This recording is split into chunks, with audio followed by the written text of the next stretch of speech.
Megyn Kelly doesn't trust Donald Trump when it comes to Iran war. Megyn Kelly demonstrated the cracks in the GOP base when she slammed Donald Trump's credibility on the war in Iran. "I don't trust a word President Trump says about this anymore," Kelly told Tucker Carlson on the Thursday, May 7th edition of The Megyn Kelly Show.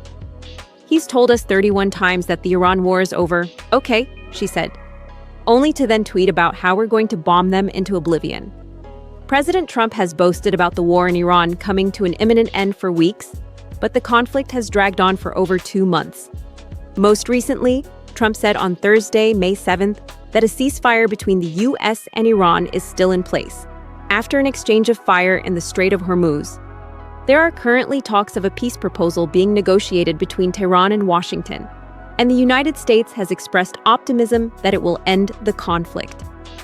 However, Trump also said on Truth Social of the proposal, assuming Iran agrees to give what has been agreed to, which is perhaps a big assumption, the already legendary epic fury will be at an end. If they don't agree, the bombing starts, and it will be, sadly, at a much higher level and intensity than it was before. Kelly expressed her frustration with the administration's mixed messaging and even suggested talks of peace are a ruse for administration insiders to enrich themselves on the stock market. "I noticed that every time Axios announces an imminent end to the war, a lot of people make huge bets on oil futures right before it comes out and presumably make a lot of money on that. And then it never happens," she said. Kelly, 55, has grown increasingly critical of President Trump's foreign policy. On Thursday, she slammed the Iran war's high cost, arguing that the money for the war should be spent on American initiatives.